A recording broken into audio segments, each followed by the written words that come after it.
Ladies and gentlemen, boys and girls, welcome back to Sports Talk with Austin, your daily dose of sports and entertainment. And today on the show, I will be talking about maybe one of the most controversial topics I think I've ever covered, and that is Dino Babers on the hot seat for the Syracuse Orange for the 2023-2024 season?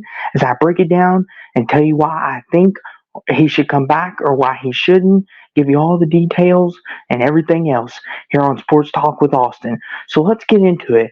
Dino Babers, who was hired in 2016, he took over for Scott Scherfer from 2013 to 2015, who accumulated a 14-23 record for the Q's one bowl win, and it was the Texas Bowl 21-17 over Minnesota in his first year, did Scott Scherfer. But Syracuse obviously thought that was not enough to cut it. So Dino Babers comes in, gets hired. It's been there 7 years now, and it's been there 7 years now, and here's some of his career highlights up to this point. He's 40-54 as a coach overall. He's made two poll appearances. He's won and won in he won in 2018, 34-18 over West Virginia, but then lost to Minnesota in the Pinstripe Bowl last year. And this year, coming down the stretch, not looking so good to make a bowl this year. But the reason why Dino Babers, I think, is on the hot seat for a lot of people, including possibly Syracuse themselves, is because he's had stretch of years where he started off really hot and then he's finished out really bad, especially after losing to Clemson, because it seems like Syracuse Q's plays really well against Clemson, and it all goes downhill. And here's some numbers for you. Dino Babers' record by years since he's been at Syracuse. Q's 2016, his first 2 years in 2016-17, he went 4-8. 2018, 10-3, his best year to date, and that was his biggest year to date, which led to his only bowl victory in the Camping World victory over the West Virginia Mountaineers. And then, as you see, the next year he regressed big time. 5-7, missed a bowl altogether, which is not very good. And then 2022 made it back to a bowl, 7-6, and then this year, currently at 4-5. Dino Babers has had one really good year, and then he's had a couple meh years, and then 2020 he had the really awful year at 1-10. Now 2020 you could kind of maybe write off because of the what was going on around the world, and there really wasn't much you could do about that. Unfortunate circumstances, but you look at like years, his first 2 years going 4-8. I'm a person that is very understanding that it takes a couple years to get a team to where they need to go. But then you look, so I kind of give Dino Babers a little pass on that one. But in 2018, when he went 10-3, he had a lot of momentum, and a lot of people thought he could only go up from here. But then to drop to 5-7 the next year, that's a big regression, and it seems to be getting worse and worse each year for Syracuse. And it's not for lack of talent, talent for sure. It's not for lack of talent, because you look at Syracuse's recruiting class. That his first 2 years, each year it kept going up and up and up. He was 62nd his first year. He was 54th in 17, 51st in 18, 19. He was 50th. 2020, even when there was not much recruiting going on, he was 62nd, and then 64th, 65th, and this year 73rd. So he's got a lot of talent on this team to get the job done. Now, also, there's been dip in numbers in this as well, which is very concerning if you're Syracuse, considering that you're trying to compete now that you're in divisionless ACC, that you're trying to compete for the title. But with Dino, you've been kind of middle of the pack. You start off really hot, and then when you play Clemson, it kind of goes. If you beat Clemson, great. Then your season continues on. But if you don't beat Clemson, then you begin to fall apart like you have this year. And as you could tell, he's had some pretty decent recruiting classes for Syracuse, especially for a middle of the pack ACC conference team. And 2017, the year they beat Clemson, but what they do, they went 5-7. And I'll refer back to this. He's 40-54. That is not a winning record. And the previous coach, Scott Scherfer, who was 14-23, got a lot less leeway than Dino Babers did.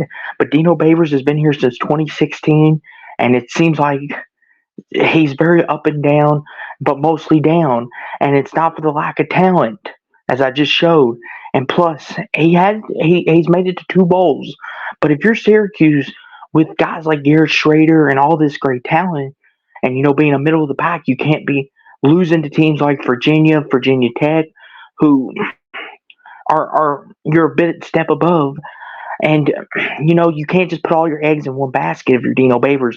That's a sign of a bad coach, especially when you don't want to play hard and compete after one game. You got to continue. You got to finish the race.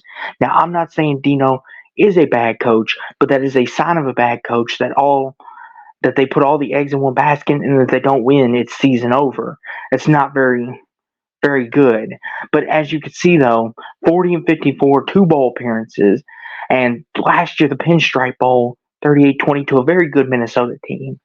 But Dino Babers, who got a contract extension in 2018, and here's some of the money figures that he's been making over the years, and you can see it's gone up every single year, even when he's had a couple bad seasons. But luckily for Syracuse, if they decide it's time to move on from Dino Babers, they can. His buyout's only $10 million. It's not as hefty of a price as Jimbo Fisher's is at Texas A&M. So if Syracuse feels like they ain't going to get right with him and they want to buy him out, they can.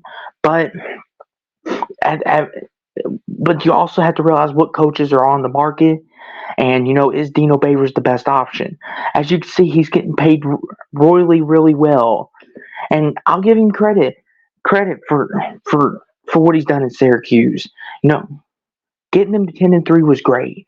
Don't get me wrong, but you need to continue that success.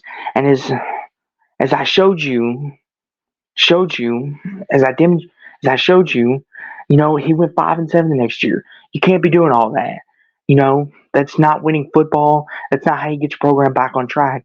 And this year, after starting 4-0, have lost 5 in a row. Syracuse, once again, falling apart after Clemson. Last year, they fell apart after Clemson. 2017, the year they went 4-8, the year they upset Clemson, but they still did not accumulate anything.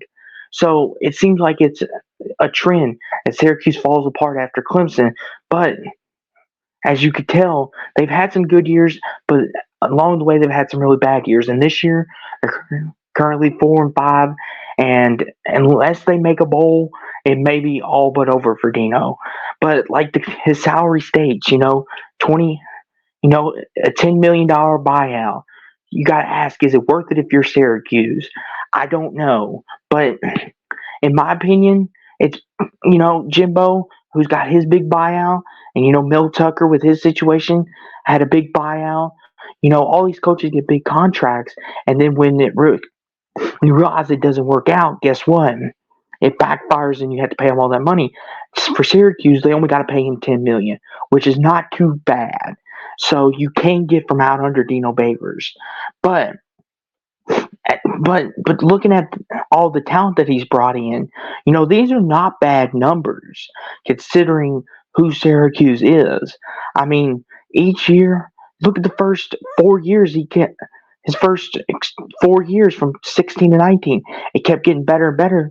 And then it took a decline slowly but surely. And I don't know if that has to do because it's just Syracuse and not a lot of people want to play at Syracuse, or they just don't like what Dino Babers has done, and then they're not doing a lot of winning. But it's very interesting. And Syracuse, they do need to get this fixed because they have had talent. They do got talent this year, and they're currently 4-5. Not all hope is lost, but Dino Babers' seat is very warm, and if he doesn't make a bowl, it could be adios for Mr. Babers. But it's not. I think for me personally, he's had almost 7 years. He's complemented a 40-54 record, not a very high winning percentage. I think if this keeps up in the recruiting ranks and him not making any bowls and just falling apart, and you're paying him all this money, it may be time to get rid of him. Just pay the 10 million, move on, and do better for your program. But we will have to see how they finish out the season, and that may be the ultimate determination. But I hope you guys enjoyed this video. Leave a like, comment, subscribe down below. Tell me what you think. Do you think Dino Babers, we need to give him another year if he makes a bowl? Do you think it's time for him to go? Or do you think he's safe regardless? Let me know down below. Tell me what you think of all of this, and tell me, do you agree or disagree? But until then, this has been Sports Talk with Austin. I'm out this thing. Peace. Go Cards.